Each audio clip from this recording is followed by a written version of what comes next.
This is Kamlesh Ahuja sir की chemistry class. Last class में मैंने आपको हाइब्रिडाइजेशन कंसेप्ट एक्सप्लेन किया था, हाइब्रिडाइजेशन फाइंड आउट करना सिखाया था, ट्रिक भी बताई थी। और आज वाली क्लास के अंदर हम शेप और डायपोल मूवमेंट डिस्कस करते हैं। तो डायपोल मूवमेंट क्या होता है? बेसिकली अगर हम एक HCl, ये HCl मॉलिक्यूल है, तो HCl मॉलिक्यूल में क्लोरीन की इलेक्ट्रोनेगेटिविटी ज़्यादा है। तो क्लोरीन की इलेक्ट्रोनेगेटिविटी ज़्यादा है मतलब H और Cl के बीच में जो ये शेयर्ड पेयर्ड है वो क्लोरीन एटम की तरफ शिफ्ट रहेगा। क्योंकि अगर हम बात करें हाइड्रोजन और क्लोरीन, तो इफेक्टिव न्यूक्लियर चार्ज जो है वो क्लोरीन का ज़्यादा है। तो जो शेयर्ड पेयर्ड बॉन्ड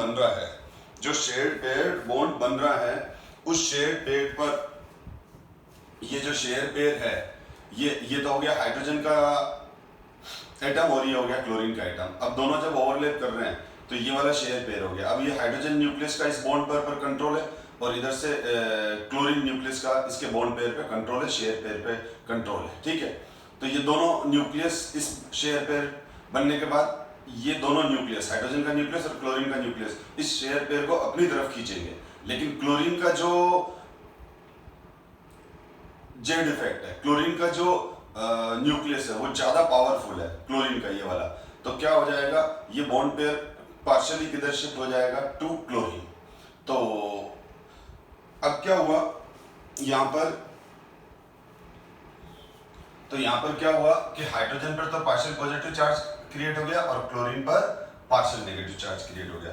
रीजन ये है कि क्लोरीन, जब दो डिफरेंट नॉन मेटल्स के बीच में कोवेलेंट बॉन्ड बनता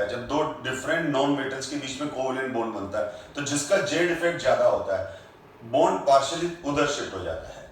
और अब जब दो नॉन मेटल आपस में कोवेलेंट बॉन्ड बनाते हैं, तो जिसका जेड इफेक्ट ज्यादा होता है तो हम बोलते हैं वो मोर इलेक्ट्रोनेगेटिव एलिमेंट है। तो इलेक्ट्रोनेगेटिविटी की डेफिनेशन क्या होती है? It is tendency to attract shared paired electron towards itself by an atom in molecule. जो इलेक्ट्रोनेगेटिविटी प्रॉपर्टी है वो बॉन्डेड एटम की प्रॉपर्टी है, रिलेटिव प्रॉपर्टी है। जब दो different non metal covalent bond बनाते हैं तो जिसकी इलेक्ट्रोनेगेटिविटी ज्यादा होती है, मतलब जिसका जेड इफेक्ट ज्यादा होता है, वो बॉन्ड पेयर को अपनी तरफ खींचता है। इस वजह से मोर इलेक्ट्रोनेगेटिव एटम, जैसे यहाँ पर क्लोरीन है, तो इस एटम के अराउंड इलेक्ट्रॉन डेंसिटी इंक्रीज होती है। तो इस पर हम पार्शियल नेगेटिव चार्ज लगाते हैं। ये जो साइन है वो पार्शियल नेगेटिव, इसको बोलते हैं अपन पार्शियल साइन। ठीक है, ये पार्शियल साइन है। अब क्या हो गया, तो क्लोरीन के अराउंड तो इलेक्ट्रॉन डेंसिटी इंक्रीज हुई और हाइड्रोजन के अराउंड इलेक्ट्रॉन डेंसिटी डिक्रीज हुई। तो हाइड्रोजन पर पार्शियल पॉजिटिव और क्लोरीन पर पार्शियल नेगेटिव चार्ज आया और इस तरह से ये जो बॉन्ड बना, this bond is called polar covalent bond. और यहाँ पर जो ये क्रिएट हुए, ये पार्शियल पॉजिटिव पोल और ये पार्शियल नेगेटिव पोल, तो ये जो इसको कंबाइंड फॉर्म में हम, ये जो पूरा है इसको हम बोलते हैं डाइपोल। क्या बोलते हैं हम? इट इज कॉल्ड डाइपोल और पोलरिटी।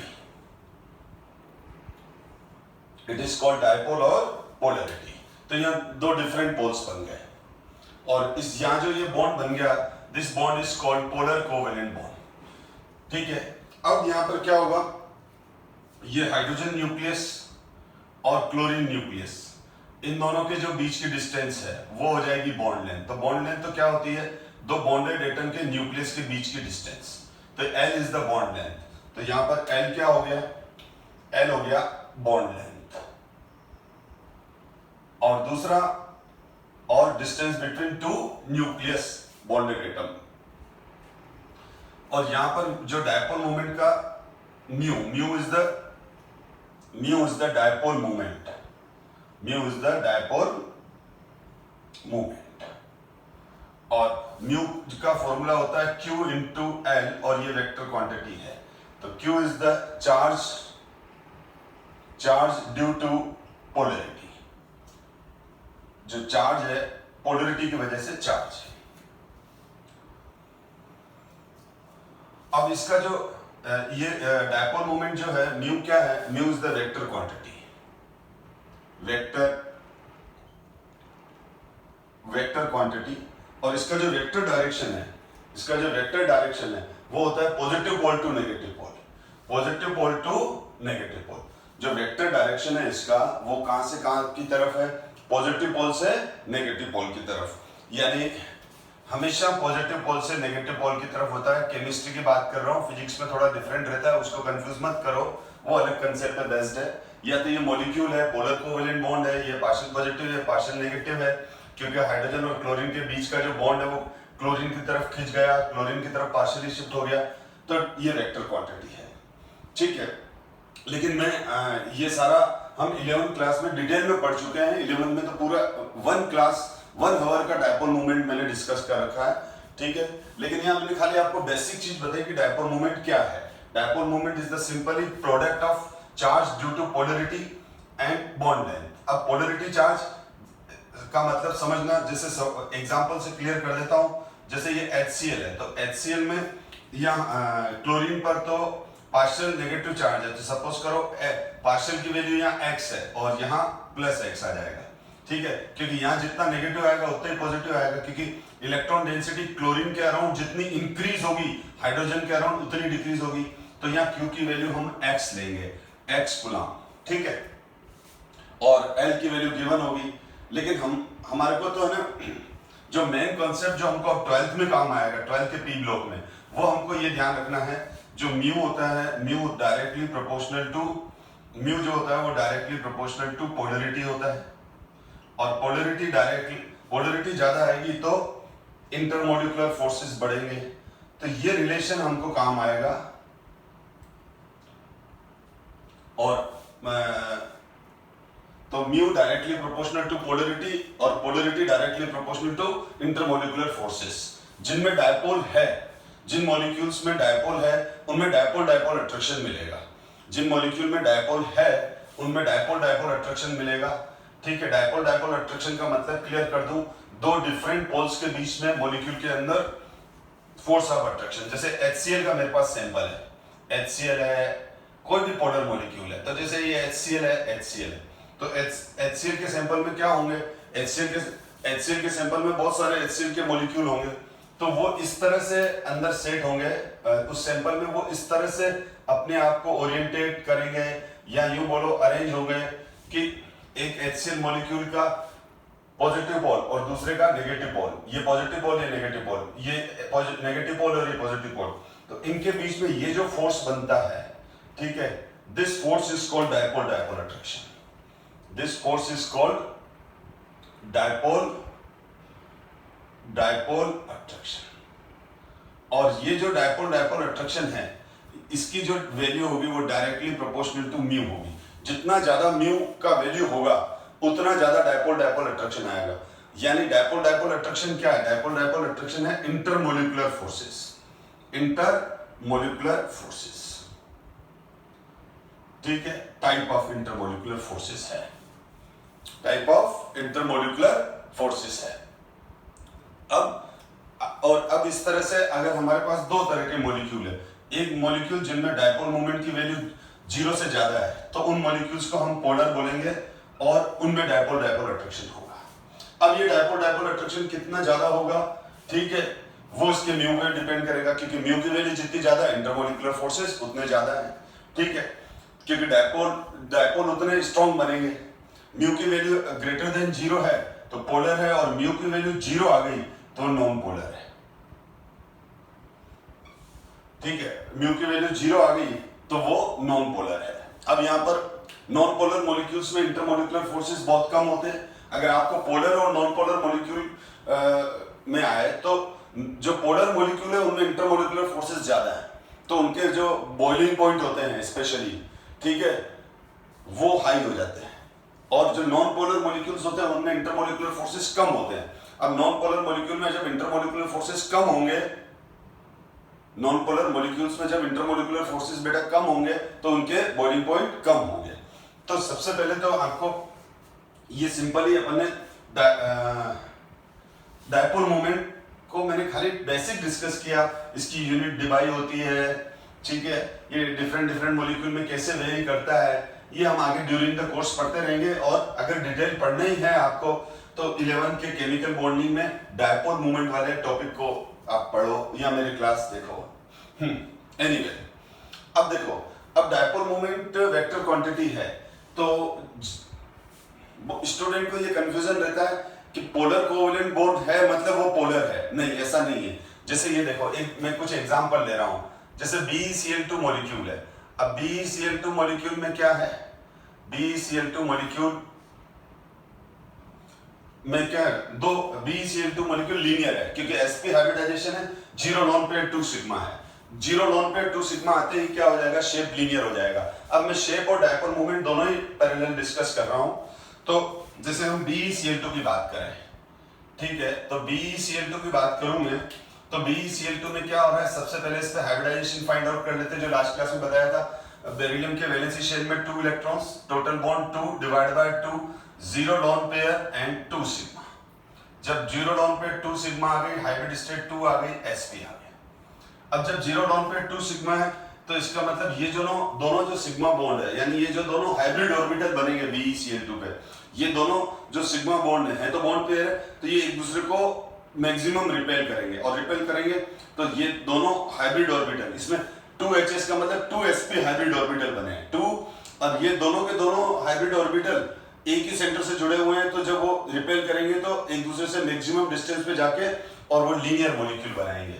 तो अब इस केस में क्या हो जाएगा, इस केस में बेरिलियम और ये बेरिलियम का एक हाइब्रिड ऑर्बिटल इधर जाएगा, एक इधर जाएगा, ये बॉन्ड भी है और ये हाइब्रिड ऑर्बिटल है। फिर इधर क्लोरीन ने ओवरलैप किया, इधर क्लोरीन ने ओवरलैप किया, तो जब क्लोरीन ने ओवरलैप किया तो ये BCl बॉन्ड बन गया, ये BCl बॉन्ड बन गया। अब क्लोरीन का इलेक्ट्रोनेगेटिविटी ऑब्वियसली ज्यादा है, तो यहाँ पार्शियल नेगेटिव चार्ज आएगा, यहाँ पार्शियल नेगेटिव चार्ज आएगा, और बेरिलियम पे यहाँ पार्शियल पॉजिटिव आ जाएगा। तो इस तरह से देखा जाए तो BeCl2 के अंदर 2 डायपोल है, एक और ये 2, ठीक। अब इसका तो हम ये बोलते हैं कि BeCl2 पोलर मॉलिक्यूल होना चाहिए, पर नहीं होता है क्योंकि यहाँ पर जो ये दोनों डायपोल हैं, ठीक है, यहाँ पर जो ये दोनों डायपोल है μ1 और μ2, इसको अगर ये बॉन्ड मूवमेंट है, ये बॉन्ड मूवमेंट है, कंफ्यूज मत करना, इसको बॉन्ड मूवमेंट भी बोलते हैं यहाँ पर, ठीक है ना, क्योंकि ओवरऑल जो रिजल्ट आएगा वो डायपोल मूवमेंट आ जाएगा। तो यहाँ 2 बॉन्ड मूवमेंट है, यहाँ 2 डायपोल है, ठीक है। अब ये वाला डायपोल का डायरेक्शन इस तरफ है, मोर इलेक्ट्रोनेगेटिविटी की तरफ, और यहाँ पर ये इस तरफ है। तो ये दोनों डायपोल एक दूसरे को क्या कर रहे हैं, कैंसिल कर रहे हैं। अब जब दोनों डायपोल एक दूसरे को कैंसिल करेंगे तो यहाँ म्यू की वैल्यू 0 हो जाएगी, ठीक है, ये नॉन पोलर हो जाएगा, ठीक है, क्योंकि ये कौन सा मॉलिक्यूल था, है लीनियर मॉलिक्यूल है। तो linear symmetrical molecule non polar होते हैं, linear symmetrical molecule try atomic होने चाहिए, ठीक है। तो ये क्या हो गया, डायपोल मोमेंट 0 हो गया इसका। बात समझो बेटा, सिमेट्रिकल का मतलब ये होता है कि लीनियर हो और दोनों टर्मिनल सेम हो, लेकिन अगर यहाँ क्लोरीन की जगह फ्लोरीन लगा दूं तो फ्लोरीन का इलेक्ट्रोनेगेटिविटी डिफरेंट है। अब ये दोनों एक दूसरे को तो कैंसिल तो कर रहे हैं पर कंप्लीटली कैंसिल नहीं कर पाएंगे, क्योंकि फ्लोरीन के आते ही अगर यहाँ आपने फ्लोरीन लगा दिया तो म्यू की वैल्यू 0 नहीं होगी, म्यू की वैल्यू कुछ होगी और पोलर हो जाएगा ये मॉलिक्यूल क्या हो जाएगा, पोलर हो जाएगा। अब उस केस में क्या हो गया, यहाँ फ्लोरीन आते ही ये पोलर हो गया। क्यों? क्योंकि अब ये इसका मैग्नीट्यूड और इसका मैग्नीट्यूड डिफरेंट है, कैंसिल तो कर रहे हैं लेकिन फिर भी कुछ रिजल्टेंट रह जाएगा क्योंकि वैल्यू सेम नहीं है। लेकिन ये 0 तब होगा जब यहाँ क्लोरीन लग जाएगा, क्लोरीन लगते ही दोनों के मैग्नीट्यूड सेम हो जाएंगे और नॉन पोलर हो जाएगा। अब अगर हम जैसे BF3 की बात करें तो BF3 के अंदर क्या होता है, number of valency electron 3 divide by 2, 0 lone pair 3 sigma, hybrid state 3 आ गई। और जब हाइब्रिड स्टेट 3 है तो 3 बॉन्ड है, लॉन पेयर नहीं है, तो ये तीनों के तीनों सिग्मा बॉन्ड एक दूसरे को तीनों के तीनों हाइब्रिड ऑर्बिटल है या तीनों के तीनों बॉन्ड है जो एक दूसरे को रिपेल करेंगे, तो ये होगा। हमेशा शेप बॉन्ड से डिसाइड होती है, ठीक है। बॉन्ड किस तरह से है ये देख लो। अब मैंने बोरोन को पकड़ रखा है, ये तीनों जो केप है वो फ्लोरीन हो गई, फ्लोरीन फ्लोरीन फ्लोरीन, तो ये trigonal planar symmetrical trigonal planar हो गया। और जब ये सिमेट्रिकल ट्राइगोनल प्लेनर हुआ तो अब इस केस में भी डायपोल मोमेंट 0 हो जाएगा, बॉन्ड एंगल 120 हो जाएगा, क्योंकि ये तीनों फ्लोरीन बॉन्ड को इधर खींच रहे हैं। तो यहां पर 3 डायपोल बन जाएंगे, यहां पर क्या बन जाएंगे, 3 डायपोल बन जाएंगे, और तीनों डायपोल एक दूसरे को क्या करेंगे, तीनों के तीनों डायपोल, ये डायपोल डायरेक्शन इधर, इसका इस तरफ और इसका इस तरफ, और ये तीनों के तीनों एक दूसरे को कैंसिल करेंगे, ठीक है। और अब यहाँ पर इसका डायपोल मोमेंट क्या हो जाएगा, 0 हो जाएगा, ठीक है। क्योंकि देखो बहुत स्टूडेंट कंफ्यूज करते हैं, तीनों बॉन्ड लेंथ एक जैसी है, ठीक है ना। यहाँ तो मैं बनाता हूँ तो ये थोड़ी बड़ी बन गई, तो बड़ी नहीं है ये, ठीक है ना। ये तीनों इक्वल बॉन्ड लेंथ है। तो ध्यान दो बेटा, जैसे बोरोन एक स्फीयर है, ठीक है ना।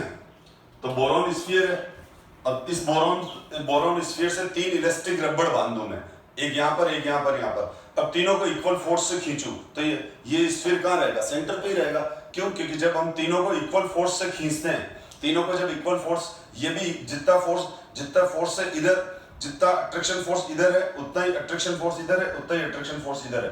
तो बोरोन का स्फीयर बिल्कुल सेंटर में रहेगा और इसका इलेक्ट्रॉनिक क्लाउड बिल्कुल डिस्टर्ब नहीं होगा, क्योंकि इस इलेक्ट्रॉनिक क्लाउड पर बैलेंस तीनों तरफ से फोर्स है, तो ये सिमेट्रिकल मॉलिक्यूल रहेगा। Non polar molecule symmetrical molecules होते हैं, ध्यान रखना हमेशा। लेकिन इन फ्लोरीन में से एक भी फ्लोरीन को हटा के क्लोरीन लगा दूं, ठीक है, तो यहाँ एक फ्लोरीन है, एक क्लोरीन है, एक ब्रोमीन है, तब डायपोल मोमेंट 0 नहीं होगा, क्योंकि सब अलग अलग फोर्स से खींचेंगे, तो नेट डायपोल रह जाएगा। तो यहाँ पर भी ये क्या हो गया, इसका भी म्यू की वैल्यू क्या हो गई, 0 हो गई, इस म्यू की वैल्यू 0 हो गई, और ये हो गया नॉन पोलर मॉलिक्यूल, ये हो गया नॉन पोलर मॉलिक्यूल, ठीक है। तो मैं शेप और डायपोल मूवमेंट दोनों एक साथ डिस्कस करता हुआ चल रहा हूं, ठीक है। जबकि अगर इसका आपको डिटेल में देखना है तो आप डिटेल देखने के लिए मैं बार बार कह रहा हूं, और फिर केमिकल बॉन्डिंग में डायपोल मूवमेंट वाले टॉपिक को डिटेल में रीड करो। अच्छा, अब इसी तरह से मैं अगला नेक्स्ट एग्जांपल लूं, तो नेक्स्ट एग्जांपल ये है कि जैसे SnCl2 ले लिया मैंने, तो ये जो SnCl2 है, SnCl2 में 10 है, SnCl2 में 10 है, तो 10 के वैलेंसी शेल में 4 इलेक्ट्रॉन्स है, ठीक है। वो कार्बन, सिलिकॉन, जर्मेनियम, ठीक है, और 4 - 2 डिवाइड बाय 2, तो ये आ जाएगा 1 लोन पेयर और 2 सिग्मा, ठीक है। तो यहाँ पर भी क्या हो जाएगा, टिन के अंदर हाइब्रिड ऑर्बिटल तो 3 ही मिलेंगे हमको, 3sp2 हाइब्रिड ऑर्बिटल्स हैं, 3sp2 हाइब्रिड ऑर्बिटल्स हैं। इनमें से जो लोन पेयर होगा वो फुल्ली फील्ड हाइब्रिड ऑर्बिटल होगा, बाकी दोनों में एक एक होंगे। तो अब क्या हो जाएगा, अब इस केस में जब 3sp2 हाइब्रिड ऑर्बिटल्स हैं, तो ये तीनों रिपेल तो करेंगे एक दूसरे को। अब जब तीनों एक दूसरे को रिपेल करेंगे, तो ये 3sp2 हाइब्रिड ऑर्बिटल्स, ये 3sp2 हाइब्रिड ऑर्बिटल्स, इसमें से एक में 2 इलेक्ट्रॉन है और एक और है, ठीक है। तो यहां पर क्या हो गया, ये हमारा फुल्ली फील्ड हाइब्रिड ऑर्बिटल हो गया, तो this is the lone pair. अब ये जो है, इसमें से अब ये ऑर्बिटल बॉन्डिंग में पार्टिसिपेट करेगा ही नहीं, और ये जो ब्लैक डॉट बता रहा हूं, ये Sn का न्यूक्लियस है। अब यहाँ पर क्लोरीन आ जाएगा, तो क्लोरीन का तो p ऑर्बिटल ओवरलैप करेगा, यहाँ पर क्लोरीन का कौन सा ऑर्बिटल ओवरलैप करेगा, p ऑर्बिटल। और ये देखो हेड टू हेड ओवरलैपिंग है, ठीक है। तो हेड टू हेड ओवरलैपिंग यानी कोएक्सियल ओवरलैपिंग, तो दोनों सिग्मा बॉन्ड ही है, ठीक है। और अगर क्लोरीन का इलेक्ट्रॉनिक कन्फिगरेशन देखो, तो क्लोरीन के वैलेंसी शेल में 7 इलेक्ट्रॉन्स होते हैं, तो क्लोरीन के वैलेंसी शेल में 7 इलेक्ट्रॉन्स हैं, तो 1 2, उसके बाद 1 2 3 4 5, 2 + 5 7, तो ये वाला ऑर्बिटल जो है वो ये है, ये अनहाइब्रिड p ऑर्बिटल है। This is unhybrid p orbital है, जो किस में इन्वॉल्व होगा, बॉन्डिंग में इन्वॉल्व होगा। और अब क्या हो जाएगा, अब क्या हो गया कि यहां पर ये तो हो गया Sn, और ये हो गया क्लोरीन, ये हो गया क्लोरीन, और ये जो डॉट स्ट्रक्चर बना रहा हूं, ये जो डॉट बना है, ये हो गया लोन पेयर, ठीक है। तो ये इसका लाइन डायग्राम हो गया। हमेशा ध्यान रखो, जो शेप होता है, शेप हमेशा बॉन्ड डिसाइड करते हैं। लोन पेयर तो लोन पेयर ज्योमेट्री का पार्ट नहीं है, ठीक है। लोन पेयर तो ज्योमेट्री को डिस्टर्ब जरूर करेगा, वो अभी मैं डिस्कस कर रहा हूं। लेकिन देखो ये है, इसका ऑर्बिटल अरेंजमेंट तो ट्राइगोनल प्लेनर है, लेकिन इसके जो ये थ्री, इसके जो ये थ्री हो गए, इसमें से ये थ्री हो गए, तो ये ब्लैक मार्कर लोन पेयर है और ये दोनों बॉन्ड हो गए। तो लोन पेयर तो बॉन्डिंग में इन्वॉल्व होगा ही नहीं, ठीक है। तो मैं इसको यूं ले लेता हूं, ब्लू वाला लोन पेयर है, ठीक है। यूं कर दिया मैंने, ब्लू वाला क्या है, लोन पेयर है। तो ये लोन पेयर है, तो यहाँ बॉन्ड बनेगा ही नहीं, तो ये हटा दो, मैंने ये हटा दिया। अब मैंने ये हटते ही क्या हुआ, बॉन्ड तो दो ही बने, SN ये। और फिर हम को 11 से पढ़ रहे हैं हम valency, shell, electron pair, repulsion theory. Valency, shell, electron pair, repulsion theory, VSEPR theory लिख दूंगा। उसके अकॉर्डिंग लोन पेयर रिपल्शन ज्यादा होता है, उससे कम lone pair bond pair repulsion होता है, और सबसे कम बॉन्ड पेयर रिपल्शन होता है। तो इन दोनों की ये जो रिपल्शन है, ये बोलेंगे बॉन्ड पेयर रिपल्शन जो भी कम है। और ये अब हाथ, इस हाथ को आप लोन पेयर मान लो, ये लोन पेयर है। अब ये लोन पेयर इसको रिपेल करेगा, तो ये loan pair bond pair repulsion है, ये loan pair bond pair repulsion है, ये loan pair bond pair repulsion है। तो हमेशा माइंड में सेट कर लो, लोन पेयर का रिपल्शन ज्यादा होता है।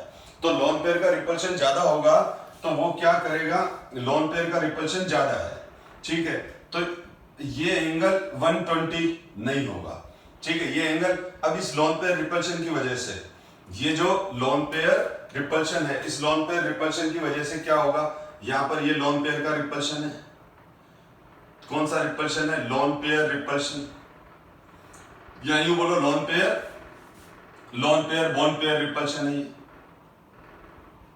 लोन पेयर बॉन्ड पेयर, कौन सा, loan pair bond pair repulsion है।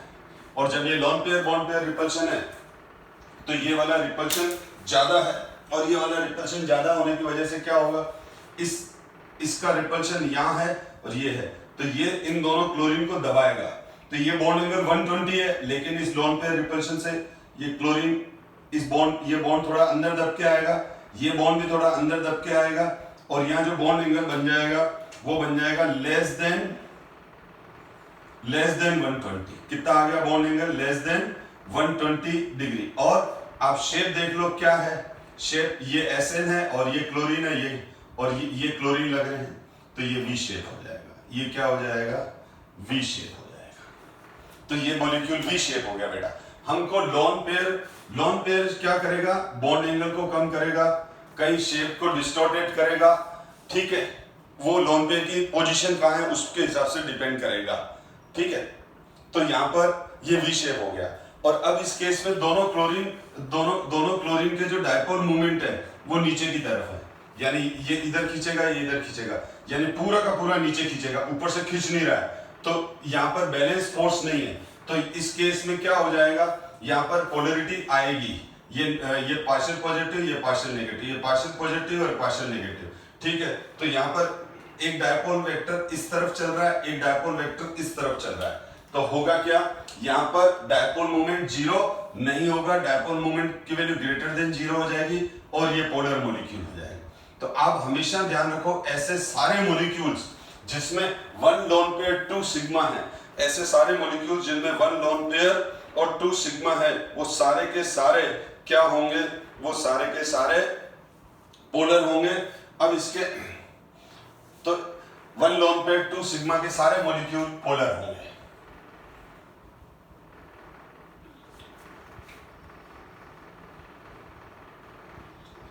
क्योंकि लोन पेयर रिपेल करेगा, बॉन्ड एंगल को भी डिस्टॉर्ट करके कम कर देगा। क्योंकि हम प्रीवियस ईयर पढ़ते थे ना, valency, shell, electron pair repulsion theory, ठीक। उसके अकॉर्डिंग क्या था, लोन पेयर रिपल्शन ज्यादा रहता है। चलो अपन और डिस्कस करते हैं।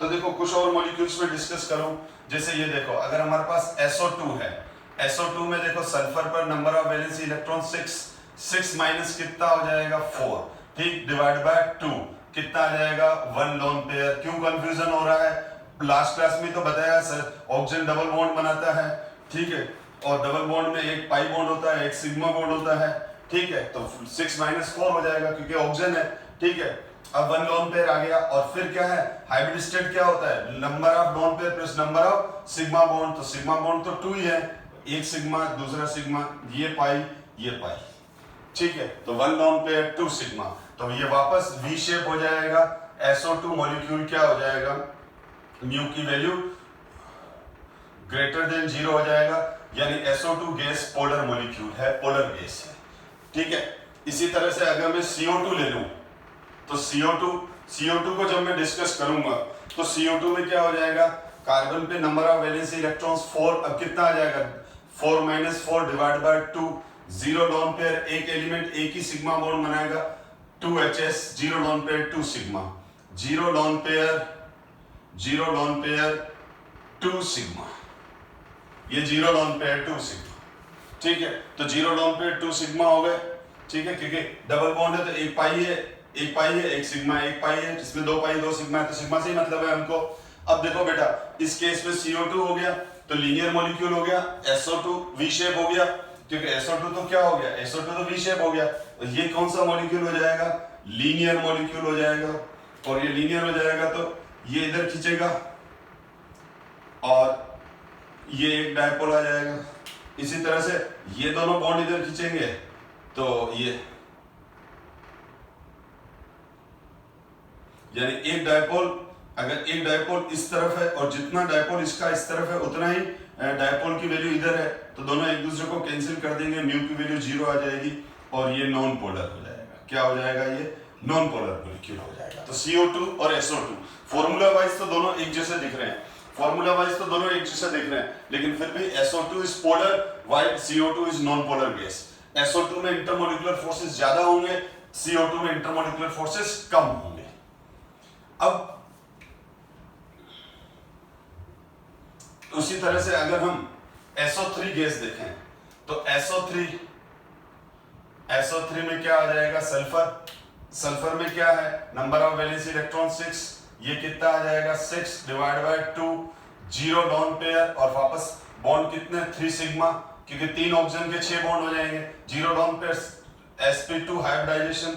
अब इस केस में क्या हो जाएगा, यहाँ पर 0 लोन पेयर 2 सिग्मा है, trigonal planar, symmetrical trigonal planar, dipole moment 0 हो जाएगा इसका, तो SO3 गैस का डायपोल मोमेंटम 0 है, तो SO2 इज पोलर गैस और SO3 is non polar gas, ठीक है, जबकि दोनों एक ही एलिमेंट की गैस है, लेकिन शेप चेंज होने से पोलरिटी चेंज हो गई, और पोलरिटी चेंज हुई तो एक में इंटरमोलिकुलर फोर्सेस SO2 में ज्यादा हो जाते हैं, SO2 वाटर में ज्यादा रैपिडली डिसॉल्व हो जाती है, और ये हमेशा ध्यान रखो, जो पोलर मॉलिक्यूल्स होते हैं वो वाटर और वाटर लाइक पोलर सॉल्वेंट में इजीली डिसॉल्व हो जाते हैं, और जो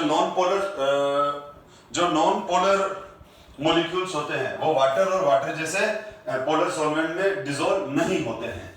तो हमको क्या है, शेप और पोलरिटी से हम बहुत सारी physical properties, boiling point, solubility in water, even then कुछ chemical properties, reactivity, melting point, बहुत सारे कॉन्सेप्ट्स हम लर्न कर सकते हैं या अंडरस्टैंड कर सकते हैं।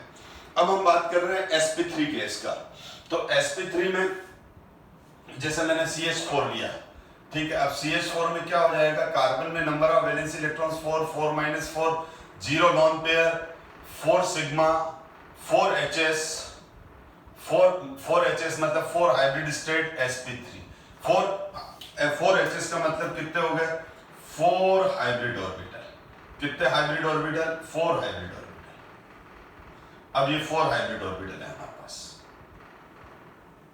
Each hybrid orbital is sp3 hybrid orbital, मतलब sp3 hybrid orbital, s percentage 25, p percent 75%, sp hybrid orbital में s परसेंट 50%, p 50, sp2 में s 33.3%, p 66.6%, sp2 में 1:2 का, sp में sp रेशो क्या है, 1:1, sp2 में sp रेशो कितना है, 1:2, sp3 में sp रेशो कितना है, 1:3, यानी यहाँ s 50%, यहाँ s 33.3%, यहाँ s 25%, p 75%, ठीक है।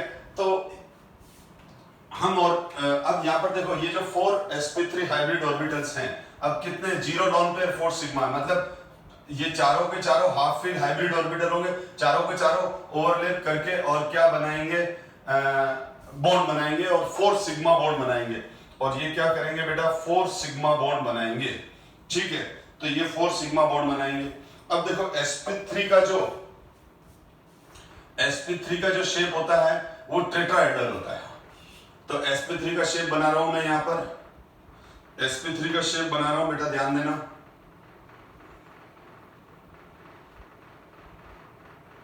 तो sp3 टेट्राहेड्रल होता है, यहां बॉन्ड एंगल होता है,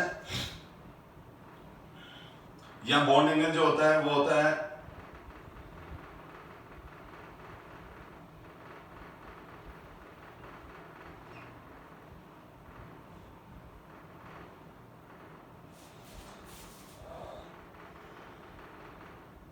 वन 109 डिग्री 28 मिनट।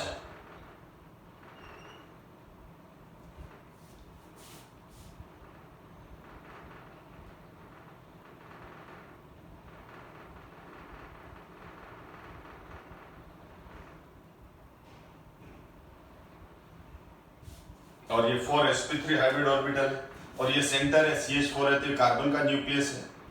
और ये हमारे पास ये सारे ये sp3 हाइब्रिड ऑर्बिटल्स हैं 4, ये पीछे वाला और ये, और चारों में एक एक अनपेयर्ड इलेक्ट्रॉन है। और अगर इसका मैं लाइन डायग्राम बनाऊं तो यहां पर ये कार्बन है,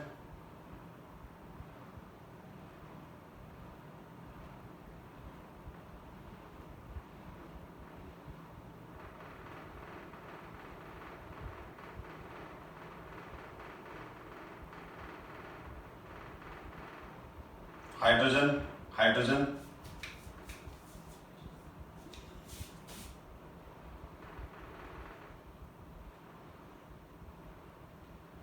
और ये हाइड्रोजन, ठीक है। थोड़ा सिमेट्रिकल बनाना है, पहले से ही बना रहा हूं,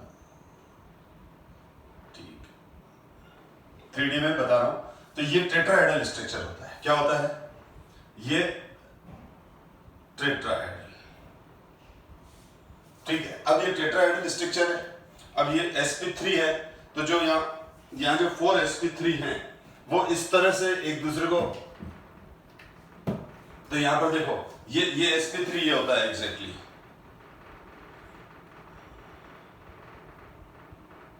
ये sp3 है, ठीक है, ये देख लो आप।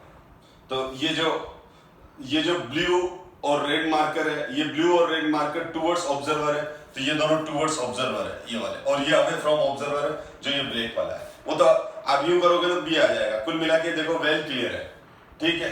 आप 3 डायमेंशन में कैसे भी देख लो, ठीक। तो इस तरह से ये sp3 है, इसमें से ये ऊपर वाला एक, ये पीछे वाला, ये पीछे जो चला गया, ये इस वक्त आप ये वाला जो ब्लू मार्कर देख रहे हो, ये वाला जो ब्लैक देख रहे हो, ठीक है, ये CH4। तो ये टेट्राहेड्रल होता है, और इस टेट्राहेड्रल में जो बॉन्ड एंगल है ये 109 डिग्री 28 मिनट का बॉन्ड एंगल होता है। तो ये 109 डिग्री 28 मिनट के बॉन्ड एंगल को हम टेट्राहेड्रल एंगल बोलते हैं। तो यहाँ पर टोटल मिला के 109 डिग्री 28 मिनट के एंगल कितने हैं, ये एक बार जेईई मेंस में भी क्वेश्चन आया था। तो ये 1 2 3 4 5 6 हो गए ना, एक टेट्राहेड्रल एंगल, दूसरा टेट्राहेड्रल एंगल, तीसरा, ये चौथा, ये पांचवा, और ये फिर 6, ठीक है। तो अब क्या हो गया, यहां पर टोटल टेट्राहेड्रल बॉन्ड एंगल कितने हैं, टोटल टेट्राहेड्रल बॉन्ड एंगल 6 है, 109 डिग्री 28 मिनट का बॉन्ड एंगल है। और ये भी ध्यान रखना जब ये सिमेट्रिक, अच्छा अब यहां पर क्या हो जाएगा, CH4 है, तो हाइड्रोजन का तो s ऑर्बिटल ही होता है। हाइड्रोजन का इलेक्ट्रॉनिक कन्फिगरेशन क्या होता है, हाइड्रोजन का इलेक्ट्रॉनिक कन्फिगरेशन होता है 1s1। तो यहाँ एक हाइड्रोजन ने ओवरलैप किया, ये हाइड्रोजन है, यहाँ दूसरा हाइड्रोजन है, और यहाँ तीसरा हाइड्रोजन है, ठीक है, और ये चौथा हाइड्रोजन है। तो ये CH4 बन गया। अब ये जरूरी नहीं है अब यहां पर जितने भी 0 लोन पेयर 4 सिग्मा, और सारे के सारे, अब अगर मैं यहाँ CCl4 ले लूं तो भी इसका डायपोल मोमेंट 0 रहेगा, यानी इस केस में इनका डायपोल मोमेंट 0 रहता है। ये नॉन पोलर मॉलिक्यूल रहते हैं अगर वो सिमेट्रिकल है तो।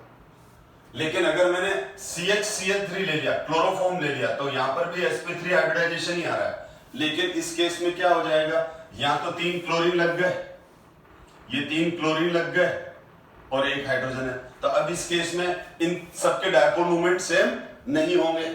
ठीक है, अब इस केस में जब सबके डायपोल मोमेंट सेम नहीं होंगे, डिफरेंट हो गए, ये अनसिमेट्रिकल हो गया, तो इसका ये पोलर मॉलिक्यूल हो गया। तो इस तरह से आप देखोगे कि अगर वो सिमेट्रिकल टेट्राहेड्रल है, सेंटर एटम टेट्राहेड्रल है, जैसे यहाँ कार्बन टेट्राहेड्रल है और चारों तरफ से सेम एलिमेंट है, तब हम उस केस में क्या बोलेंगे, इसका डायपोल मोमेंट 0 हो गया। अब हम दूसरा एग्जांपल ले रहे हैं NH3 का। अब जैसे हमने NH3 का एग्जांपल लिया, तो NH3 के नाइट्रोजन में 5 इलेक्ट्रॉन्स है, तो NH3 के नाइट्रोजन के वैलेंसी शेल में 5 इलेक्ट्रॉन्स है। जब 5 - 3 आ जाएगा तो 1 लोन पेयर और यहाँ आ जाएंगे 3 सिग्मा। हाइब्रिड स्टेट फिर भी 4 आएगा, हाइब्रिडाइजेशन 4 है, लेकिन 1 लोन पेयर है, तो हमको ये हमारा हो जाएगा sp3 लोन पेयर, और ये तीनों सिग्मा बॉन्ड बनाने में इन्वॉल्व होंगे। किसमें इन्वॉल्व होंगे, involve in sigma bond formation. ठीक है, तो अब ध्यान दो बेटा, अब यहाँ पर 1 लोन पेयर और 3 सिग्मा हो जाएगा। तो देखो वापस यहाँ पर मैं इसी में चेंज कर रहा हूं कि यहाँ पर मेरे पास ये रहेगा, ये हो गया 1 लोन पेयर, ये हो गया, क्योंकि अब इस केस में मैंने इसको लोन पेयर ले लिया बेटा, तो अब ये लोन पेयर है, तो अब इस केस में क्या हो जाएगा, इस केस के अंदर यहां पर नाइट्रोजन की जगह लगा दो, और सॉरी कार्बन की जगह लगा देते हैं नाइट्रोजन, और यहां पर तीनों हाइड्रोजन, एक बॉन्ड कम बनेगा, और ये हो गया हमारा, ये अब बॉन्ड है ही नहीं, ये तो लोन पेयर ऑर्बिटल है। ठीक है, ये तो कौन सा ऑर्बिटल है, लोन पेयर ऑर्बिटल, और ये लोन पेयर ऑर्बिटल है, तो मैंने इसको भर लिया, this is the lone pair,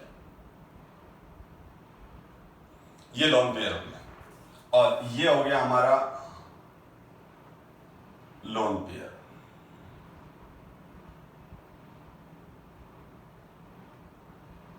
ठीक है, ये हो गया हमारा लोन पेयर।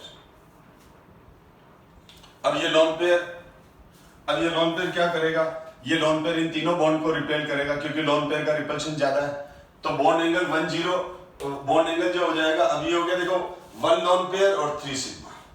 ठीक है, यानी यहां पर हाइब्रिड ऑर्बिटल तो वैसे ही 4 बने, 1 2 3 और 4, हाइब्रिड ऑर्बिटल तो 4 बने। ठीक है, ऑर्बिटल अरेंजमेंट डिस्टॉर्टेड टेट्राहेड्रल हो गया, टेट्राहेड्रल था लेकिन लोन पेयर के रिपल्शन की वजह से थोड़ा डिस्ट्रक्शन आया।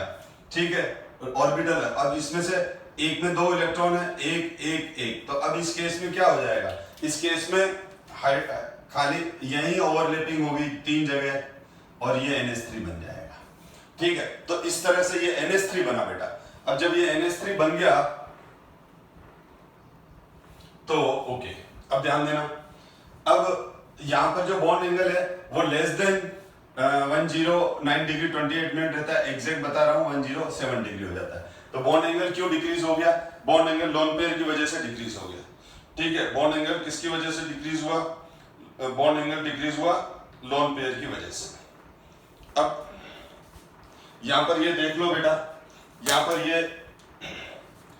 ये 3 लोन, यहां पर अब क्या हुआ, ऑर्बिटल अरेंजमेंट तो वैसे ही टेट्राहेड्रल है, ये ऑर्बिटल अरेंजमेंट टेट्राहेड्रल जो मैंने अभी आपको बताया। ठीक है, अब यहां पर क्या हो गया, अब मैं ये 0 लोन पेयर, सॉरी ये तो हाँ, ये जो 0 लोन पेयर 4 सिग्मा था, तो ये वाली सिचुएशन थी, तब उस केस में 4 बॉन्ड बन रहे थे, तो 4 मार्कर लगा दिए, हर मार्कर बॉन्ड को बता रहा है, केप टर्मिनल एटम को बता रही है। अब NH3 के केस में क्या हो गया, ये 1 लोन पेयर, ये 1 लोन पेयर और ये 3 सिग्मा, ये 1 लोन पेयर और ये 3 सिग्मा। अब ये लोन पेयर है, लेकिन अब लोन पेयर तो मैंने क्या कहा, ज्योमेट्री का पार्ट होता ही नहीं है, तो अब आपको शेप खाली यही देखना है। तो ये तीनों क्या है, नीचे की तरफ जा रहे हैं, पिरामिड बन रहा है। ठीक है, अगर इनको जोड़ के अपन इस तरह से जोड़े तो बिल्कुल पिरामिड बनता है ना, जैसे मिश्रण पिरामिड होते हैं, नीचे से ज्यादा विड्थ होती है और फिर वो ऊपर से यूं हो जाते हैं, कोन टाइप हो गए। तो ये हो गया ट्राइगोनल पिरामिडल। और फिर लोन पेयर का रिपल्शन ज्यादा होता है। अब लोन पेयर का रिपल्शन ज्यादा है तो ये बॉन्ड एंगल, अब ये तो बॉन्ड पेयर रिपल्शन है, और अब ये लोन पेयर रिपेल करेगा तो ये बॉन्ड एंगल थोड़ा रिड्यूस हो जाएगा। तो बॉन्ड एंगल पहले से कम होना ये इंडिकेट करता है, बॉन्ड एंगल पहले से कम होना ये इंडिकेट करता है कि लोन पेयर का रिपल्शन बॉन्ड एंगल कम हो गया, 107 डिग्री हो गया, 109 डिग्री 28 मिनट से।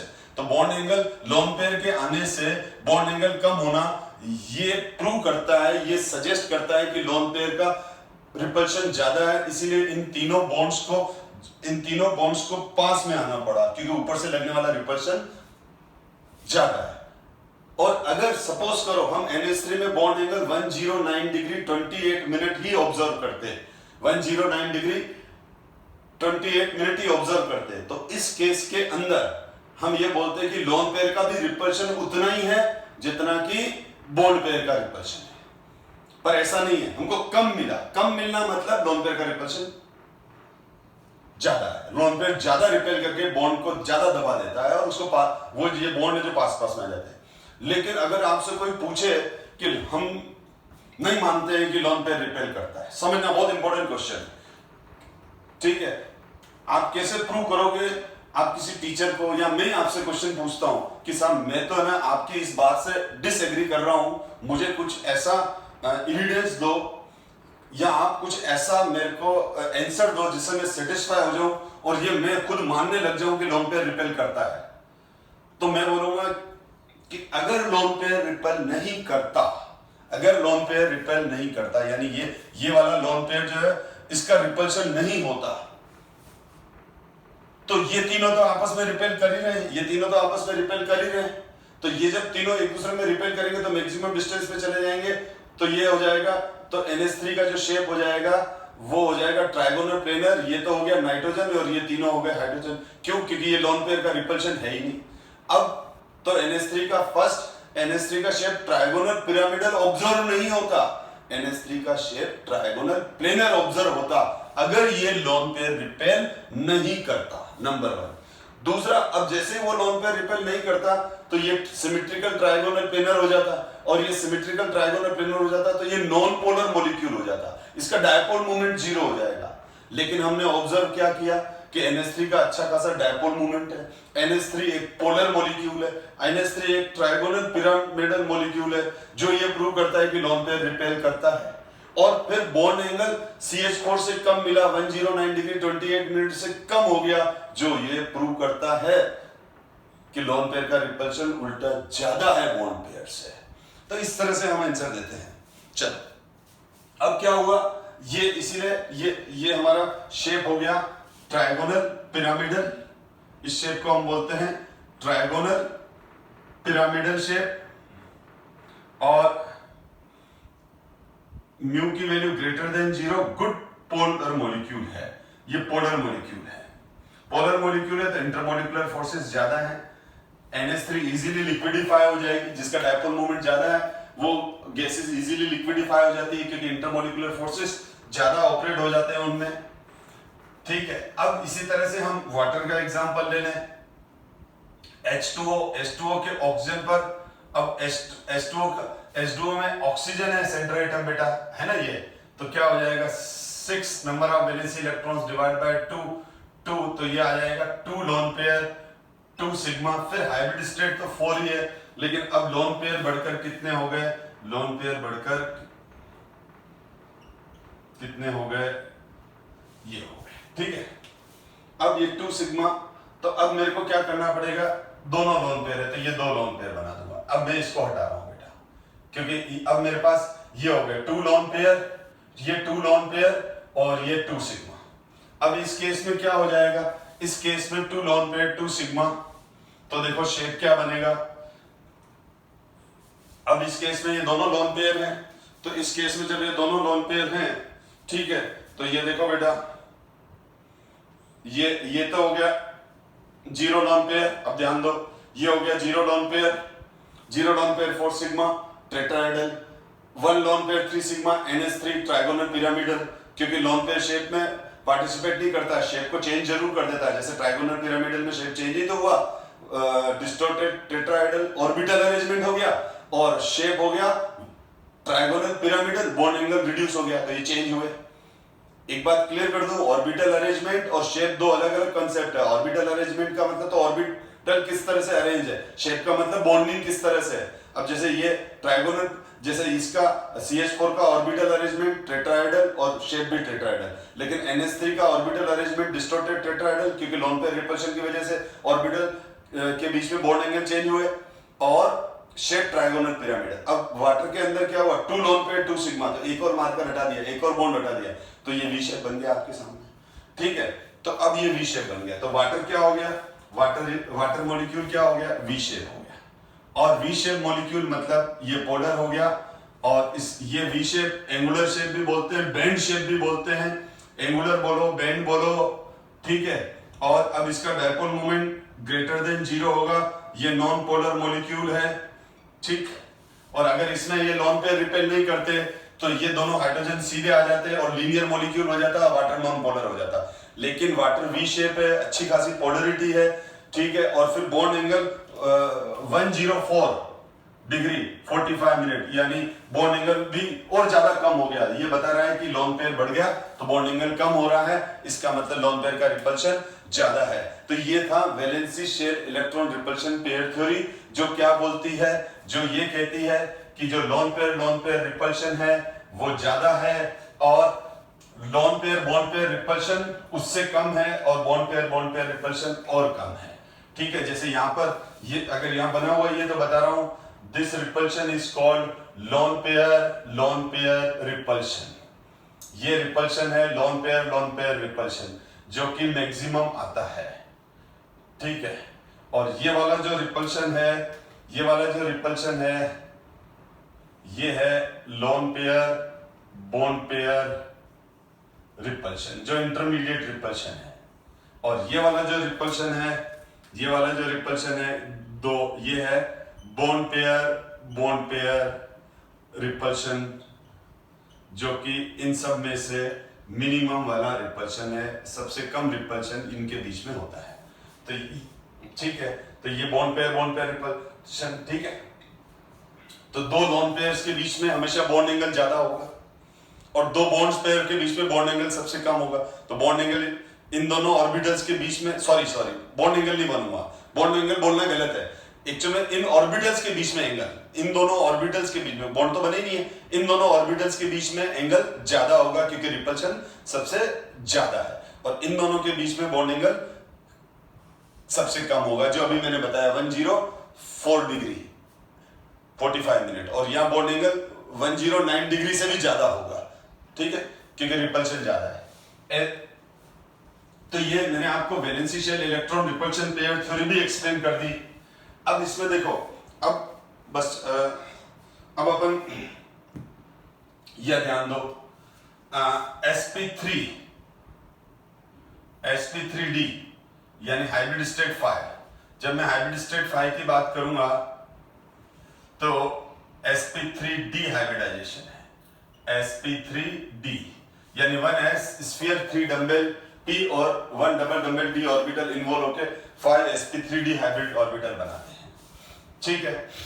अब इसमें देखो, यहां पर अब हाइब्रिड स्टेट ऑड और इवन होगी। जैसे हाइब्रिड स्टेट 6 हो गई तो sp3d2, और हाइब्रिड स्टेट 7 हो गई तो sp3d3, ठीक है। तो अब इस केस में पहले बेसिक चीज क्लियर कर दूं।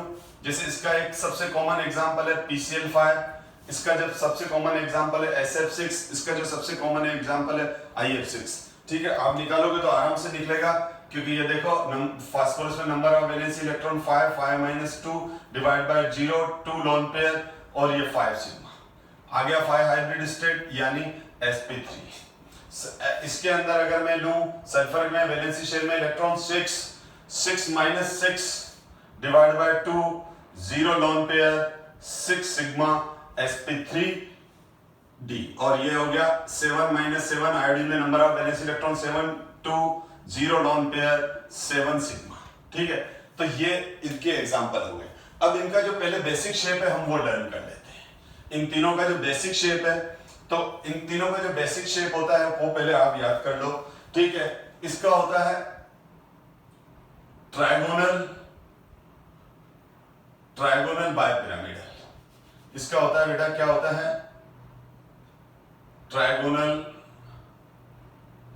बायपिरामिडल। इसका होता है स्क्वायर बायपिरामिडल और ऑक्टाहेड्रल भी बोलते हैं।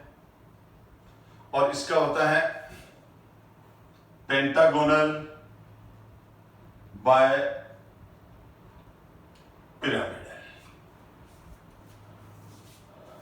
तो जो ट्रायगोनल बायपिरामिडल है उसमें क्या है, 3 तो ये प्लेन पे आते हैं और 2 परपेंडिकुलर है।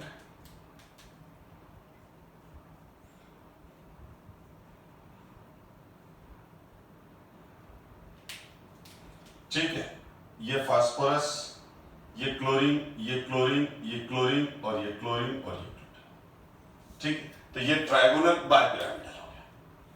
तो इसमें देखो यहां पर ये है कि ट्रायगोनल बायपिरामिडल का मतलब ये हुआ कि ये तो 3 तो प्लेन पे है और ये एक नीचे आ जाएगा इस तरह से और एक ऊपर आ जाएगा। ये हो गया ट्रायगोनल और इसी तरह का एक मार्कर अगर यहां लगा दूं, ये हो गया और ये हो गया, चलो बन गया। ये देखो एग्जैक्टली ट्रायगोनल बायपिरामिडल बना दिया मैंने।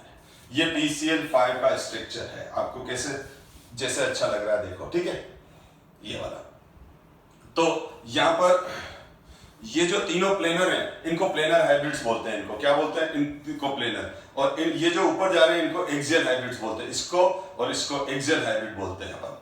अब ध्यान दो बेटा, तो यहां पर ये एक्सियल बॉन्ड है और ये इक्वेटोरियल बॉन्ड है। रेड वाले इक्वेटोरियल और प्लेनर बॉन्ड है और ये एक्सियल बॉन्ड्स हैं, ठीक है। अब यहां पर क्या है, इसके अंदर देखें अपन SF6 में, तो SF6 में आ जाता है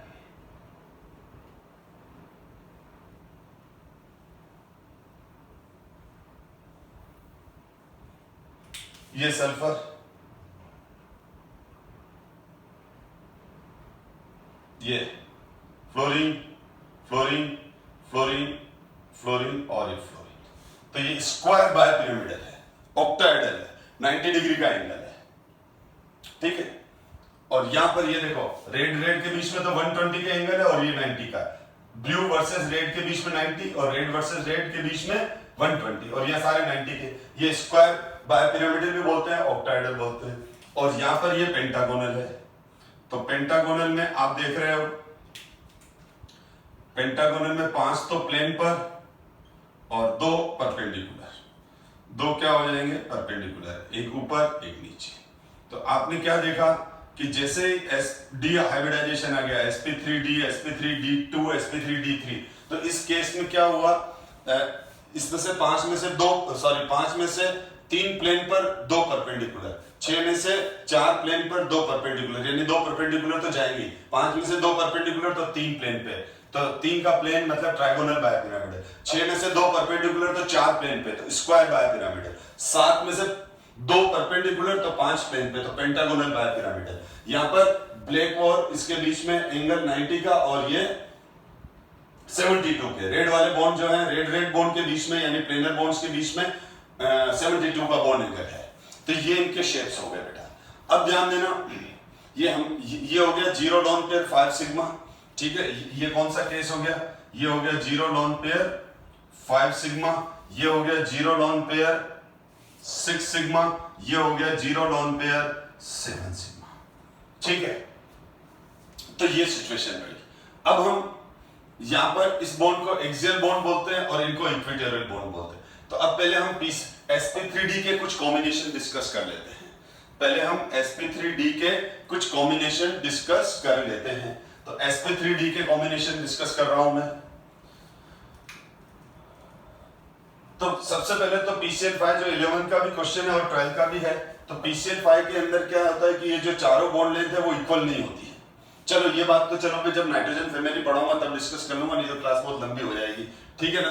तो अभी तो अपन ये देख लेते हैं, ये PCL5 ट्रायगोनल पिरामिड। जब हाइब्रिड स्टेट ऑड नंबर में हो, 5 है और 7 है, ठीक है, तब आप लोन पेयर इक्विटोरियल्स पर रखो। इन रेड बॉन्ड को इक्विटोरियल बॉन्ड्स बोलते हैं, इक्विटोरियल हाइब्रिड्स बोलते हैं।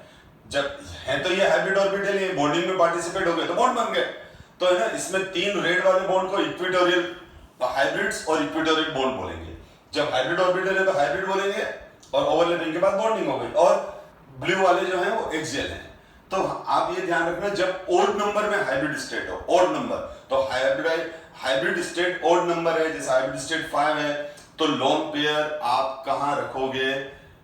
इक्विटोरियल्स पर, जहां रेड बॉन्ड है। क्यों? ये 11 में मैं 11 के मैं डिस्कस कर चुका हूं डिटेल में, वो करूंगा तो फिर तो ये बहुत ज्यादा लंबा हो जाएगा, अभी आप याद रख लो, ठीक है। तो यहां पर क्या हो जाएगा, इक्विटोरियल्स पर वो रखना है हमको, क्या रखना है? लोन पेयर रखना है, ठीक है। तो अब ध्यान देना, अब मैं जैसे यहां पर डिस्कस कर रहा हूं lone pair plus sigma hybrid state, और इधर एग्जांपल लिख देता हूं, ठीक है। तो अब फर्स्ट वाला केस हो गया 0 lone pair 5 sigma hybrid state 5, example PCL5 trigonal bipyramid, trigonal bipyramid जो अभी मैंने देखा, अभी हमने देखा जो बोर्ड पे बना हुआ है, तो इसका शेप ट्रायगोनल बाय पिरामिडल आता है। बार बार ये बोलता हूं, जिनको डिटेल देखना है वो कहां देखें? 11 का केमिकल बॉन्डिंग में खुद से रीड कर लें, आपके पास कोई पुराने नोट्स पड़े हैं उससे रीड कर लें, नहीं तो प्लेलिस्ट में जाके आहूजा क्लासेस के चैनल पे जाके प्लेलिस्ट में चले जाओ, प्लेलिस्ट में केमिकल बॉन्डिंग है, वहां हाइब्रिडाइजेशन के 4 क्लासेस हैं, 4 आवर्स की क्लासेस हैं, जिसमें कंप्लीट हाइब्रिडाइजेशन डिटेल में डिस्कस है। SF4 और 2 लोन पेयर 3 सिग्मा 5 CLF3, वहां मैंने ये भी डिस्कस कर रखा है कि ये कॉम्बिनेशन कैसे निकालते हैं, 3 + 2 5 XCF2। तो अब ध्यान दो, ये 4 कॉम्बिनेशन हैं, अभी मैं इनके 4 कॉम्बिनेशन की बात कर रहा हूं।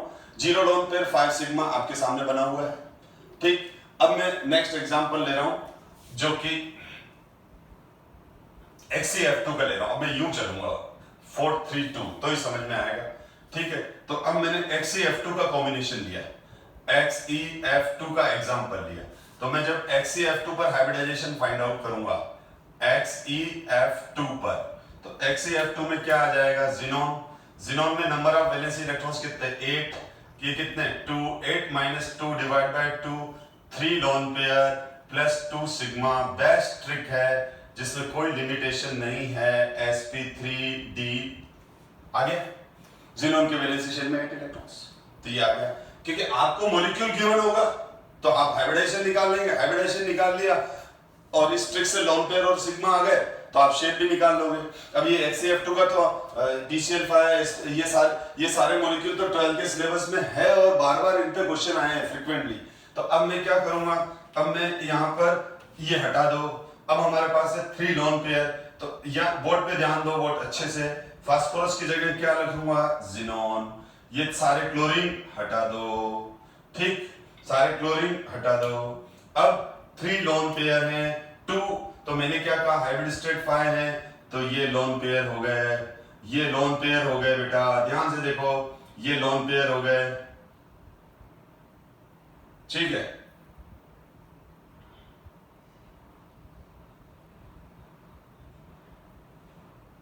ये लोन पेयर्स हो गए, ठीक है, ये तीनों के तीनों लोन पेयर हो गए जो प्लेन पर हैं। और मैंने क्या कहा? इक्विटोरियल्स पर, प्लेन पर लोन पेयर रखो, बस रख लो, ठीक है। क्योंकि वैसे भी आपसे कोई नहीं पूछा है क्या कि आपने लोन पेयर यहाँ क्यों रखे। 12th में और कॉम्पिटिटिव में एग्जाम ये क्वेश्चन, ये या तो शेप पूछते हैं, ठीक है, हाइब्रिडाइजेशन पूछते हैं, पोलरिटी पूछते हैं, जो हमारा पर्पस सोल्व हो जाता है, क्वेश्चन करने का हमारा पर्पस सोल्व हो जाएगा। और अब यहाँ एक फ्लोरीन आ जाएगा, यहाँ एक फ्लोरीन आ जाएगा। अब ये तीनों लोन पेयर सिमेट्रिकली रिपेल करेंगे, तो यहाँ पर ये तीनों के तीनों क्या हैं? ये तीनों के तीनों लोन पेयर हैं, ठीक है, ये तीनों के तीनों लोन पेयर हैं। तो ये जो तीनों मार्कर दिख रहे हैं, अब ये जो प्लेन के हैं ये तीनों लोन पेयर हैं, ठीक है। अब ये जो तीनों लोन पेयर हैं, तो अब ध्यान दो बेटा, ये तीनों के तीनों लोन पेयर हैं, ये लोन पेयर, ये लोन पेयर, ये लोन पेयर, और ये हो गया हमारा एक्सियल बॉन्ड। ये जो मेरा थंब है ये जिनोन है, और ये जो केप है ये फ्लोरीन है, एक और एक ऐसा का ऐसा नीचे है, ठीक है। तो अब क्या हो जाएगा, आप खुद ही सोचो बेटा, ये एक नीचे है और एक ऊपर है। अब देखो, ये लोन पेयर इसको रिपेल कर रहा है, ये जो लोन पेयर है वो इसको इधर रिपेल कर रहा है कि, और इधर ये वाला लोन पेयर इसको इधर रिपेल कर रहा है, ये वाला लोन पेयर इधर रिपेल कर रहा है। तो बताओ ये वाला बॉन्ड किधर जाएगा, कहीं नहीं जाएगा, क्योंकि इसके ऊपर सिमेट्रिकल रिपल्शन है। जितना रिपल्शन यहां से आ रहा है उतना ही यहां से आ रहा है, उतना ही यहां से आ रहा है। इसी तरह से जो ऊपर वाला बॉन्ड है, ठीक है, यहाँ पर जो ये वाला बॉन्ड है, इस बॉन्ड पर भी सिमेट्रिकल रिपल्शन है। तो मेरे कहने का मतलब ये है कि सिचुएशन ये है, एक ऊपर भी है बेटा, तो ये जो तीनों प्लेन पर, ये जो तीनों रेड वाले लोन पेयर हैं, वो इन दोनों बॉन्ड को बराबर रिपेल कर रहे हैं। तो ये जो एक्सियल बॉन्ड है वो रिपल्शन तो फील करेंगे पर अपनी पोजीशन चेंज नहीं कर पाएंगे, जहां है वहीं रहेंगे। इस वजह से ये फ्लोरीन, ये जिनोन, ये फ्लोरीन एक ही लाइन में होंगे और लोन पेयर शेप में पार्टिसिपेट नहीं करता है, ठीक। तो इस वजह से क्या हो जाएगा, इस वजह से यहां पर तो शेप तो खाली बॉन्डिंग और एलिमेंट के न्यूक्लियस से डिसाइड होते हैं। तो क्या हो गया बेटा, यहां पर मैं इसको अब ऐसे लिख सकता हूं, कैसे लिख सकता हूं, ध्यान दो बेटा, ये हो गया हमारा जिनोन, ये हो गया हमारा बीच में जिनोन, इधर ऊपर फ्लोरीन, इधर फ्लोरीन, ठीक, और इधर ये लोन पेयर, ये लोन पेयर, ये लोन पेयर। शेप क्या हो गया, शेप हो गया लीनियर, और डायपोल मूवमेंट क्या हो गया, जीरो, नॉन पोलर मॉलिक्यूल हो गया। इसी तरह से, एक मिनट, ये पता ना भूल गया, ये भी ट्रायगोनल, ये भी नॉन पोलर मॉलिक्यूल है, म्यू इसकी वैल्यू जीरो है, ठीक है, ये नॉन पोलर मॉलिक्यूल है। तो ये लीनियर शेप हो गया बेटा। और ऑर्बिटल अरेंजमेंट तो ट्रायगोनल बायपिरामिडल है। ये रहा, ये ऑर्बिटल तो 5 है ना, 3 तो प्लेन पर ऑर्बिटल है, 3 तो प्लेन पर हाइब्रिड ऑर्बिटल है, और 2 परपेंडिकुलर ऑर्बिटल्स हैं ब्लू वाले। तो अगर आपको पूछा जाए HCF2 का ऑर्बिटल अरेंजमेंट क्या है, तो trigonal bipyramidal, trigonal bipyramidal, trigonal क्या हो जाएगा, बायपिरामिडल। और PCl5 का ऑर्बिटल अरेंजमेंट भी ट्रायगोनल बायपिरामिडल है, PCl5 का ऑर्बिटल अरेंजमेंट भी ट्रायगोनल बायपिरामिडल है, और शेप भी ट्रायगोनल बायपिरामिडल है। मैं शेप की बात कर रहा हूं, शेप इज मोर इंपॉर्टेंट, ठीक है ना। तो ये शेप लिख रहा हूं यहां पर मैं। तो यहां पर HCF2 का जो शेप है, यहां पर जो HCF2 का शेप है बेटा, वो शेप है ट्रायगोनल बायपिरामिडल, ठीक है। sp3d का जो शेप है, sp3d का जो शेप है, सॉरी वापस सुनो, sp3d का जो ऑर्बिटल अरेंजमेंट है वो है ट्रायगोनल बायपिरामिडल। और अब PCl5 की बात करूं तो PCl5 का शेप भी ट्रायगोनल बायपिरामिडल है, और ऑर्बिटल अरेंजमेंट भी ट्रायगोनल बायपिरामिडल है। जब जीरो लोन पेयर होते हैं तो उस केस में ऑर्बिटल अरेंजमेंट और शेप सेम हो जाता है। और जैसे HCF2 का 3 लोन पेयर 2 सिग्मा है, तो ऑर्बिटल अरेंजमेंट तो ट्रायगोनल बायपिरामिडल है, लेकिन शेप लीनियर है, क्योंकि शेप तो खाली बॉन्ड ही डिसाइड करते हैं, एलिमेंट ये और ये तीनों एक ही लाइन में, तीनों ये एक ही लाइन खींचेंगे यहां से लेके यहां तक, तो ये लीनियर हो जाएगा। और डायपोल मूवमेंट एक दूसरे को कैंसिल कर रहे हैं, तो इसीलिए डायपोल मूवमेंट जीरो हो जाएगा। अब मैं अगर नेक्स्ट एग्जांपल आ रहा है ClF3 का बेटा, तो ये देखो ClF3 में क्या है, ClF3 में जो है, अब ClF3 में अगर फाइंड आउट करूं मैं, तो क्लोरीन में तो क्या हो जाएगा, देखो बेटा, ClF3 के क्लोरीन में नंबर ऑफ वैलेंसी इलेक्ट्रॉन 7, कितने बॉन्ड 3 डिवाइड बाय 2, तो कितने लोन पेयर आ गए, 2 लोन पेयर और 3 सिग्मा। तो वापस हाइब्रिड स्टेट 5 sp3d। अब यहां पर वही वाली बात है कि यहां पर आ गया हमारा क्लोरीन, यहां पर आ गया हमारा क्लोरीन, यहां पर आ गया हमारा क्लोरीन, और जैसे क्लोरीन आ गया तो यहां पर रखूंगा मैं क्लोरीन, ठीक है। तो ये हो गया हमारा क्लोरीन, और ये क्लोरीन आने के बाद क्या होगा, या एक लोन पेयर हटाना पड़ेगा। अब दो लोन पेयर तो वही एक्सियल पे नहीं आएंगे, इक्वेटोरियल पर ही आएंगे, और ये एक बॉन्ड ये आ गया। अब देखो, अब यहां पर क्या होगा, ये जो रिपल्शन है, ये रिपल्शन हो गया हमारा loan pair bond pair repulsion. ये वाला रिपल्शन हो गया हमारा बॉन्ड पेयर, बोर्ड पे देखते रहो, ये हो गया loan pair bond pair repulsion, ये हो गया लोन पेयर रिपल्शन, ये वापस कौन सा रिपल्शन हो गया, loan pair bond pair repulsion, और ये वाला जो रिपल्शन है, ठीक है, ये वाला जो रिपल्शन है, ये वाला जो रिपल्शन है वो बॉन्ड पेयर रिपल्शन है।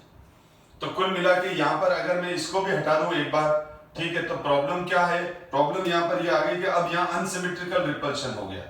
अनसिमेट्रिकल रिपल्शन होने का मतलब ये हुआ कि ये जो रेड वाला लोन पेयर है, ये रेड वाले लोन पेयर इस ब्लू बॉन्ड को और इसको ज्यादा धक्का लगा रहे हैं, और ये इतना अपोज नहीं कर पाएंगे।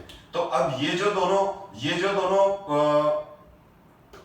दोनों बॉन्ड है, ये बॉन्ड तो अपनी जगह ही रहेगा, ये बॉन्ड तो अपनी जगह ही रहेगा, ठीक है। अब जैसे मेरे पास ये दोनों ब्लैक वाले तो लोन पेयर है, और ये जो रेड मार्कर है, ठीक है, या ये जो ब्लू मार्कर है, ठीक है। अब ये जो ब्लू मार्कर है, तो ये ब्लू मार्कर ये वाला हो गया प्लेन वाला, तो ये लोन पेयर इसको इधर रिपेल करेगा, ये तो इधर ही रहेगा, लेकिन जो ये वाला है, ये जो ऊपर वाला है, इस पे लोन पेयर का रिपल्शन आएगा तो ये झुक जाएगा इस तरह से, क्यों, क्योंकि दोनों लोन पेयर इसको रिपेल कर रहे हैं। तो अब यहाँ पर जो सिचुएशन बनेगी बेटा, यहाँ पर जो सिचुएशन बनेगी वो ये बनेगी, तो हम क्या लिखेंगे, एरो पे लिखेंगे ड्यू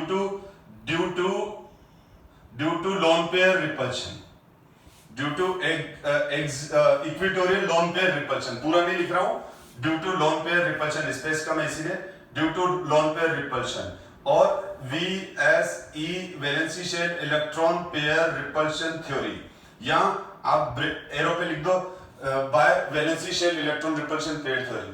तो valency shell electron repulsion pair theory ने क्या कहा था, valency shell electron repulsion pair theory ने कहा था कि लोन पेयर ज्यादा रिपेल करेगा। तो अब ये जो दोनों बॉन्ड है वो क्या हो जाएंगे, वो दोनों के दोनों इधर खिसक जाएंगे, तो ये Cl है, C और ये F, ठीक। अगर ये शेप यूं का यूं होता, देखो अगर ये शेप यूं का यूं है, देखे तो ये T है ना, इसको यूं कर दूंगा T हो जाएगा, पर ये T शेप नहीं है, ठीक है। ये जो दोनों लोन पेयर हैं, इन दोनों लोन पेयर की वजह से ये जो दोनों ब्लू बॉन्ड हैं वो थोड़े से खिसक जाते हैं, और किस तरफ झुक जाते हैं, ब्लैक वाले फ्लोरीन की तरफ, यानी इक्वेटोरियल की तरफ, इस तरह से।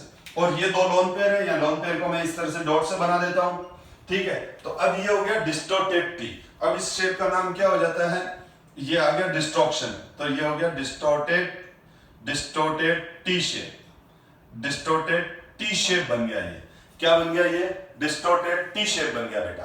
अब ये डिस्टॉर्टेड टी शेप बन गया, तो इसका फिर डायपोल मोमेंटम, ये पोलर मॉलिक्यूल हो गया, ये पोलर मॉलिक्यूल हो गया, ठीक है, क्योंकि इसका डायपोल मोमेंट ग्रेटर देन 0 आएगा। ClF3 डिस्टॉर्टेड टी है, एनसीईआरटी का सबसे पी ब्लॉक जहां खत्म हो रहा है वहां BRF3 का दिया रखा है कि BRF3 का।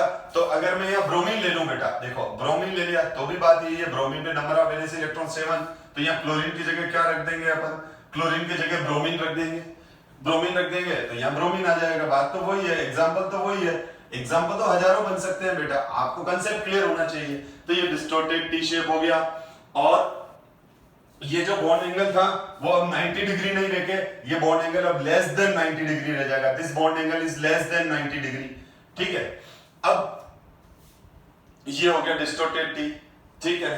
अब हम आगे आ जाएं, तो SF4 पर आ जाएं, तो यहाँ SF4 में मैंने यहाँ फ्लोरीन कितने हैं, 4 है, Br की जगह क्या ले लिया, S ले लिया।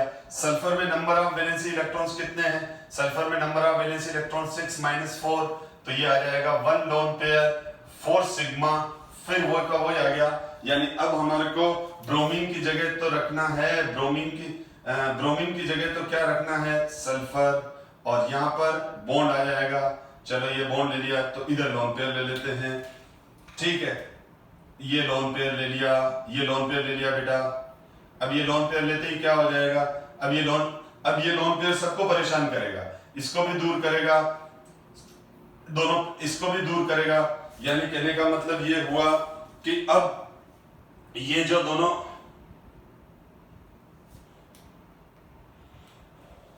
अब ये ब्लू वाला क्या हो गया, अब ये ब्लू वाला हो गया लोन पेयर, तो ये ब्लैक वाले, ये जो दोनों ब्लैक वाले हैं, ठीक है ना, ये इधर कर देते हैं, ठीक है, तो अब क्या हो जाएगा, ये जो लोन पेयर है ब्लू वाला, इन दोनों को दबाएगा, ठीक है, परेशान करेगा क्योंकि ये लोन पेयर है, ठीक है। तो अब यहाँ पर क्या हो जाएगा, यहाँ पर जो सिचुएशन आएगी बेटा वो ये आएगी कि ये लोन पेयर सबको दूर दूर करेगा।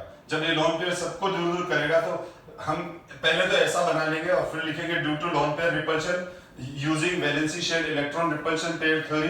तो अब इस केस में क्या हो जाएगा, इस केस में ये लोन पेयर ले रखा है, चलो ये सल्फर यहाँ ले लेते हैं और ये बॉन्ड इधर थोड़ा बना दो, थोड़ा सा इसको भी अपनी जगह से फेंक इधर डिस्टर्ब कर दो, तो ये एक अनडिफाइंड शेप बन जाता है। डिस्टॉर्टेड शेप तो है लेकिन अनडिफाइंड शेप है बेटा ये, क्योंकि ये लोन पेयर अब इस अनडिफाइंड शेप में कुछ बुक्स इसको डिस्टॉर्टेड टेट्राहेड्रल बोलती है, कुछ बुक्स इसको क्या बोलती है, डिस्टॉर्टेड टेट्राहेड्रल, पर एनसीईआरटी इसको सीसॉ शेप बोलती है। तो जो एनसीईआरटी बोले वो ही सही है, ठीक है, एनसीईआरटी जो भी कहे वो सही है, भले गलत हो तो भी गलत नहीं है वैसे तो, ठीक है। ये सीसो शेप मतलब कंट्रोवर्सी हो कहीं पर भी मेरे कहने का मतलब, ठीक है, तो उस केस में आप एनसीईआरटी को ही प्रायोरिटी दोगे। मैंने बहुत इतने साल से पढ़ा रहा हूँ, बहुत बार कॉम्पिटिटिव क्वेश्चंस के कॉम्पिटिटिव एग्जाम्स में, जेईई मेंस में, आईआईटी में, नीट में, बिट्स में, जो भी है, एम्स में, अब तो एम्स नहीं हो रही है, ठीक है, लेकिन इन सब एग्जाम्स के अंदर जब किसी क्वेश्चन के अंदर कंट्रोवर्सी आती है, 4 चॉइस मल्टीपल चॉइस के अंदर, तो वेबसाइट क्या लिख देती है, according to NCERT this answer is this therefore this is correct. मतलब एक ही जवाब है कि एनसीईआरटी में ये लिखा हुआ है इसलिए हम इसको ही सही मानेंगे, क्योंकि इंडिया के अंदर मैक्सिमम स्टूडेंट एनसीईआरटी बुक को फॉलो करते हैं। इवन देन बहुत सारे स्टेट, अब तो आरबीएसई बोर्ड भी, बहुत सारे स्टेट बोर्ड जिसमें अब इस ईयर से 2020 से आरबीएसई बोर्ड में भी, ठीक है, एनसीईआरटी फॉलो होने लग गई। इसीलिए जब भी देखो आप एनसीईआरटी बुक को करो, मैंने क्या कहा, NCERT is the God book, ठीक है। अगर एनसीईआरटी ढंग से पढ़ ली, उसके क्वेश्चंस ढंग से कर लिए और अच्छे से ऑब्जेक्टिव प्रैक्टिस कर ली, तो आप नीट और जेईई मेंस में तो मेरी गारंटी है केमिस्ट्री में स्टूडेंट 90+ स्कोर करेगा, 100% सिलेक्शन होगा, ठीक है। कोई ताकत नहीं रोक सकती उसको, अगर उसने एनसीईआरटी को ढंग से लाइन टू लाइन पढ़ के, कंसेप्चुअल रटा नहीं होना चाहिए, और फिर अप्रोच आप अच्छी रखो, ऑब्जेक्टिव अप्रोच भी खूब अच्छी रखो, असर्शन रीजन रखो, ठीक है, ट्रू फॉल्स देखो, तो क्या होगा, आपका कॉन्सेप्ट अच्छा क्लियर हो जाएगा, आप ग्रोथ कर जाओगे सब्जेक्ट के अंदर, ठीक है। अब आता है sp3d2 और sp3d3। तो अब क्लास बहुत लंबी हो गई है, तो मैं नेक्स्ट क्लास में sp3d2 और sp3d3 के बताऊंगा, फजांस रूल बताऊंगा, इनर्ट पेयर इफेक्ट बताऊंगा, उसके बाद मैं नाइट्रोजन फैमिली स्टार्ट करूंगा। So thank you my dear student.